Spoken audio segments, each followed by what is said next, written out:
And we are live. It is Monday, March 7th at 9:29 a.m. my time. And as you can see, I have started playing around with the setup here a little bit. Got a new whiteboard and I made a horrible mistake. I understand the importance of measuring twice and cutting once.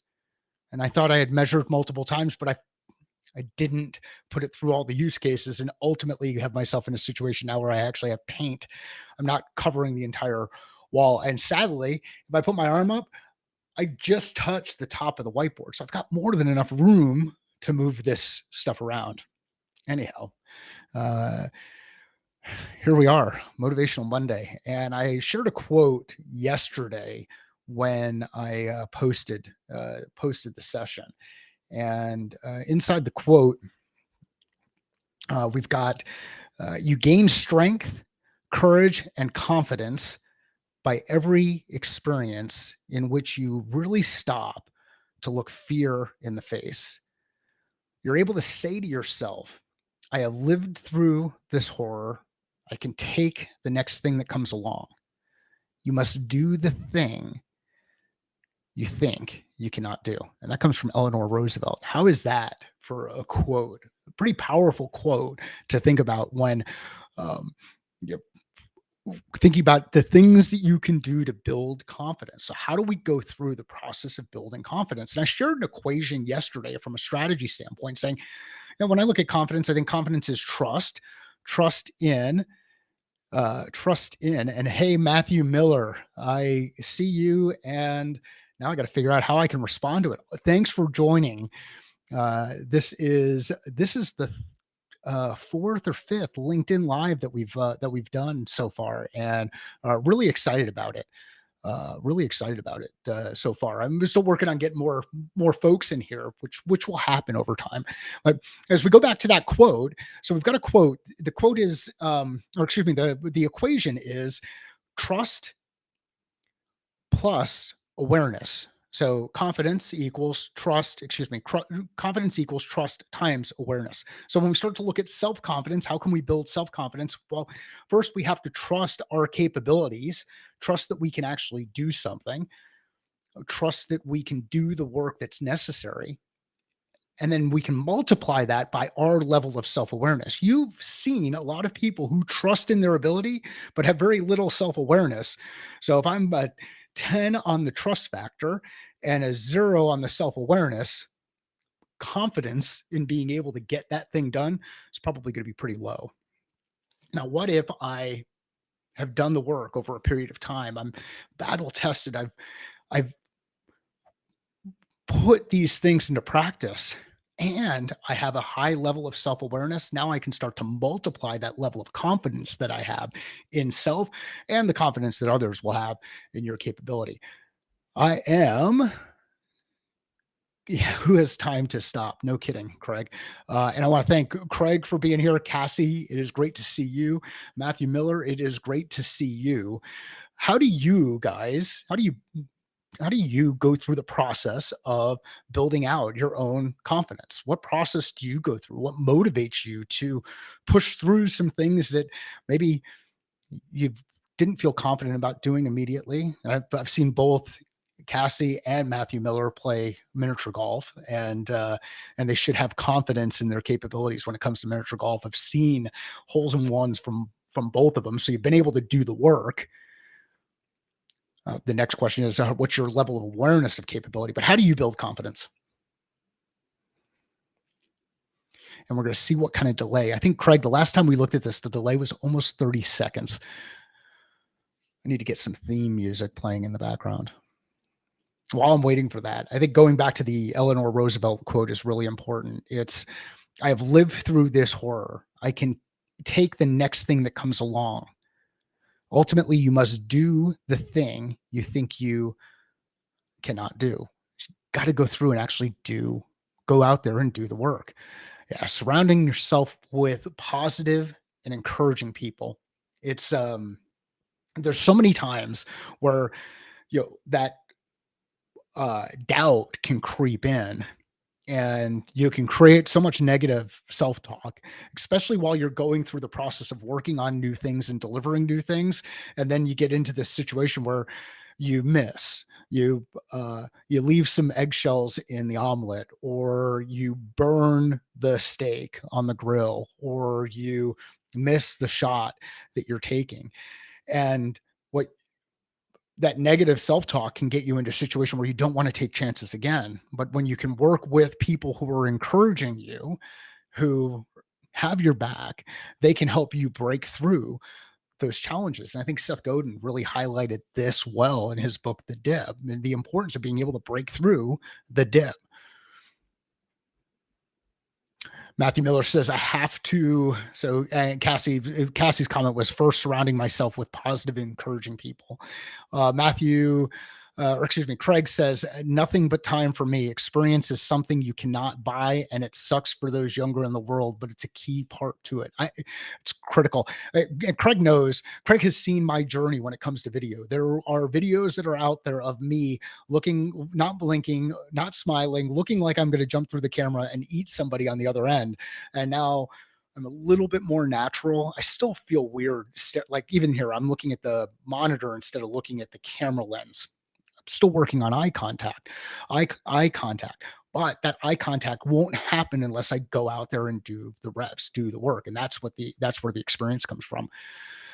Matthew, I have to remind myself that I have felt this way before, survived, succeeded in a similar type of situation, and just have to go for it. Absolutely. I just think about the power behind going for it. And imagine if we, every time our kids failed at something, we just did the work for them. How would they evolve? You know, so when Andrew was born, and not when he was born, a little bit later on, uh, he didn't develop verbally at the rate that you would have expected him to develop. And part of the reason why he didn't develop verbally is because Sean was walking around telling us everything that Andrew needed or what he wanted. So Sean was communicating on behalf of Andrew. Andrew didn't get the opportunity to go through that experience. So when we do things on behalf of others rather than enable them to go out and do things on their own, are we really helping them? Now, I get it. I understand that there's some times where urgency gets in the way, crisis gets in the way, and you just have to put the tourniquet on. You have to stop the bleeding. You have to get the work done. But if you look at all the work that we're doing, how many times is it really a crisis versus the number of times that we create the crisis in our own mind? Awesome. Comments today. Great stuff. I will ask this question. Any other thoughts? Because I see us getting close to the 10-minute mark, and I want to keep these things relatively short um, and impactful. Any other questions, comments, or thoughts to add inside the stream? And again, the quote that we're talking about today aligns with this discussion around building confidence, and it comes from Elanor Roosevelt. You gain strength, courage, and confidence by every experience in which you really stop to look fear in the face. You look fear in the face. You are able to say to yourself, I have lived through this horror.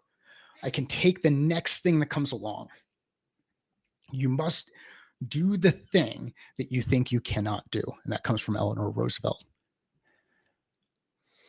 All right, with that, I am going to wrap things up. Thanks for joining. I'm going to do the LinkedIn Live every Monday. I think this is a good time. We got some good participation. This is 9:30 my time, 11:30 Eastern, 8:30 in the morning for those on the Pacific Coast. I will also do these on Friday. Friday follow-up is where we recap everything that was discussed over the course of the week. So thanks for the engagement. I'm going to make a comment about Craig's last note: fail a lot and get good at correcting after. Easy way to build confidence. Absolutely. And think about it. So you do the work, but imagine if you can't assess self. So that was the other part of that equation. If you don't have a high level of self-awareness when you're doing the work, do you know whether or not you're really failing?